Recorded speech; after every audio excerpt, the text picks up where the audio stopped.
How do you feel great on vacation? Like really good?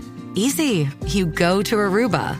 You'll spend your time relaxing on cool white sand beaches and floating in healing blue water. You'll immerse yourself in natural wonder and find your center on an island where things move at your speed. You won't just feel great, you'll feel relaxed, renewed, and ready for life. That's the Aruba effect. Plan your trip at aruba.com. This is Optimal Health Daily, episode 2471. What Does It Mean to Be Healthy? By Marc Bilodeau of fittrend.com. And I'm Dr. Neil Malik, your host. Welcome back to Optimal Health Daily, or welcome for the first time if you're new here. This is the podcast where I act as your very own personal narrator and read to you from some of the most popular health and fitness blogs online. And with that, let's get right to it as we optimize your life. What Does It Mean to Be Healthy? By Marc Bilodeau of fittrend.com. What do you think it means to be healthy? If you base your answer on social media, then you may think of fitness models and bodybuilders that are trim and aesthetically pleasing. Unfortunately, when you're exposed to the same imagery most of the time, it can shape your perspective and behaviors. As a result, you may think healthy is related to someone's body shape. In fact, that's not a good indicator of their overall health. What is a healthy life? Society and social media aren't completely wrong. For example, eating healthy, exercising, and avoiding smoking and other substances are essential for a healthy life. However, just because you eat a healthy diet and exercise doesn't mean you are healthy. A healthy life is a more holistic approach. You can't cancel out a poor diet by exercising. Instead, you should set goals that help improve different aspects of your life. Thankfully, this doesn't involve sweeping changes all at once. In fact, you can make small adjustments that turn into big changes long term. Being healthy generally refers to your overall well-being, where your body, mind, and spirit are in a good condition involving physical, mental, and social aspects of life. So, what makes up a healthy life? Let's take a look at some key components of health. 1.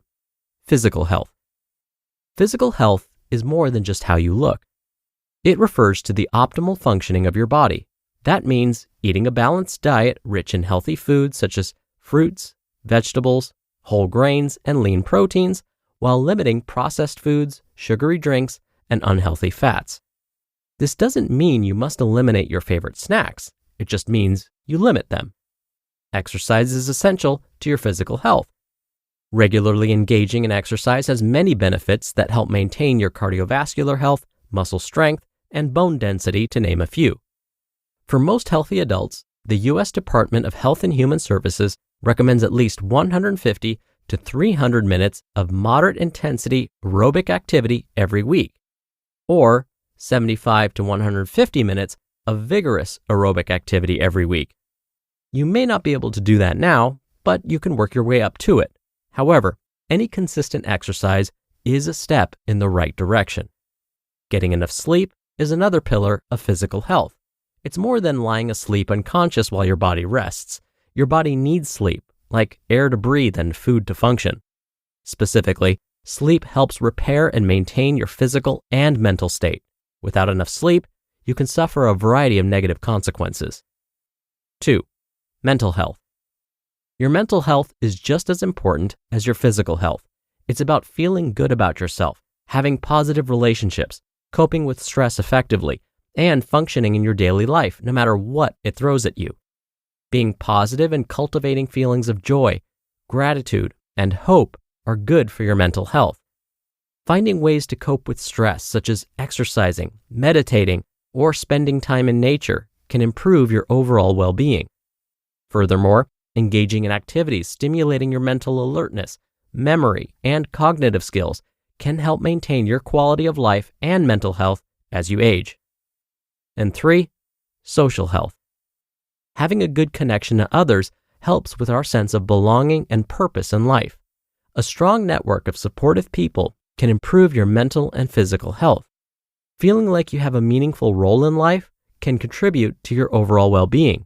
Moreover, engaging in your community, whether it's through volunteering or participating in activities you enjoy can foster a sense of belonging and connection. How do you know if you're healthy? Maintaining good health doesn't mean you need to be perfect in any particular aspect. Rather, it's about consciously making choices to nourish your body, mind, and spirit in the way that suits you best. Your journey towards wellness is unique, so what works for one person is not necessarily best for you, although there are signs that you can tell if you're living a healthy life. 1. Physically healthy. Your body will tell you a lot about your overall physical health. Persistent discomfort or fatigue could indicate there's an issue. However, if you generally have enough energy throughout the day, you're likely getting enough sleep and nutrients from your diet. 2. Mentally healthy. Overall, you generally feel good. Your mood is neutral or positive most of the time, and you don't have feelings of anxiety, depression, or distress. Also, when things get difficult, you're able to deal with it in a healthy way. You can work through feeling overwhelmed or stressed. You can also think clearly, concentrate on what you're doing, and manage your life and important tasks. And 3, socially healthy. You should have a strong social network with people you can depend on for help and advice. It doesn't have to be an extensive network, but enough where you and your network feel a reciprocated connection. You should have a sense of purpose in your life and feel motivated to learn and grow. Overall, you feel like you're contributing to a community and that they support you. How do you know you need to make changes?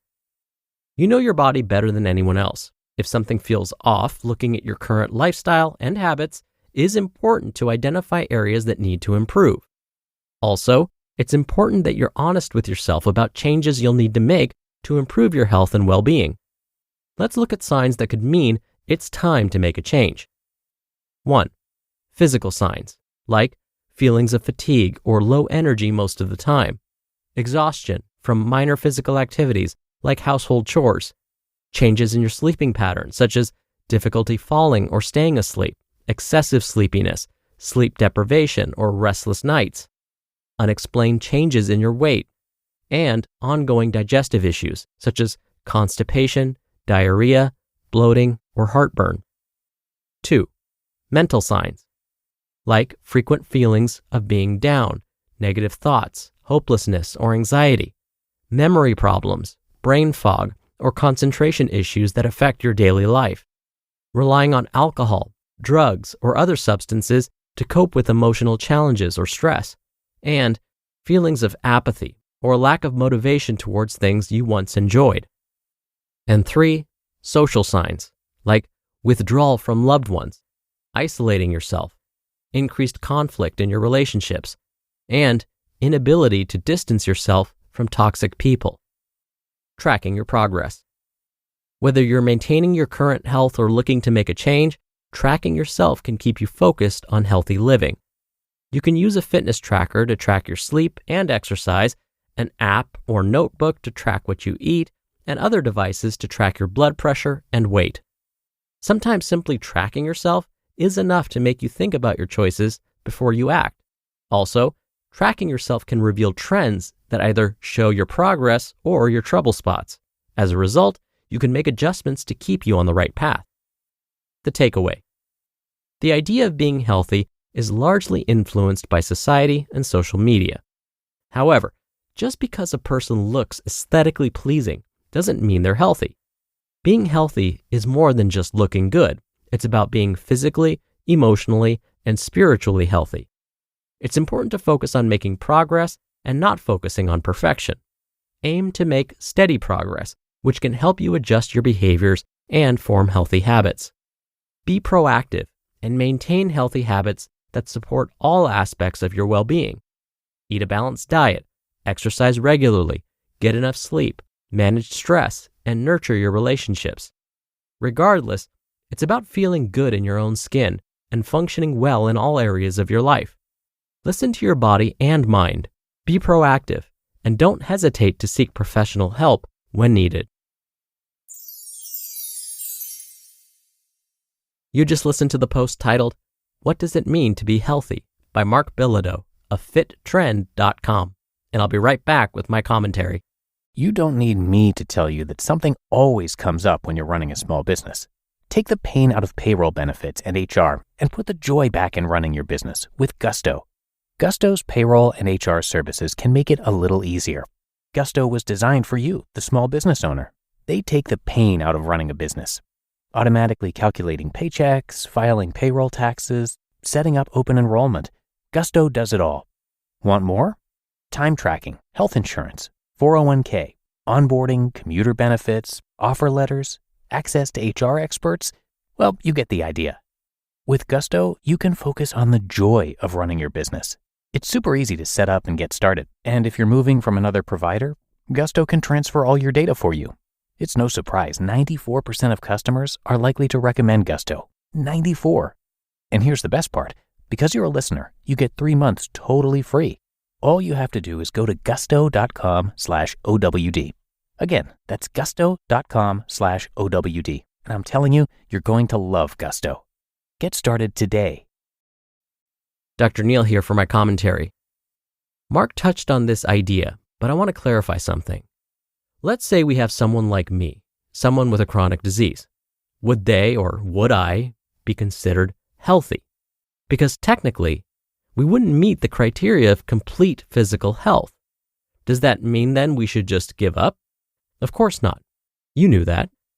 But here's where the idea of health and wellness differ. Again, as today's author Marc described, health is a state of complete physical, mental, and social well-being. In fact, that's not just Marc's definition, that's according to the World Health Organization's definition. So, if we're not in a state of complete physical, mental, and social well-being, then we're not healthy according to the World Health Organization, right? Well, technically, no, we're not healthy. But again, that's where this idea of wellness becomes important. Wellness is defined as the behaviors and habits we practice to make the best with what we have. So even if we don't have complete physical or mental or social well-being, if we're trying to better ourselves, we can consider ourselves well. So if we're trying to improve ourselves by exercising consistently, sleeping a little bit more, eating more nutritious foods, and this doesn't have to be all at once, even if we're just doing a little bit of one of these things, we're on our path to wellness. All right, that's another edition of Optimal Health Daily. I hope you're having a great weekend. Thank you so much for listening, and I'll be back here tomorrow as usual. So I'll see you there where your optimal life awaits.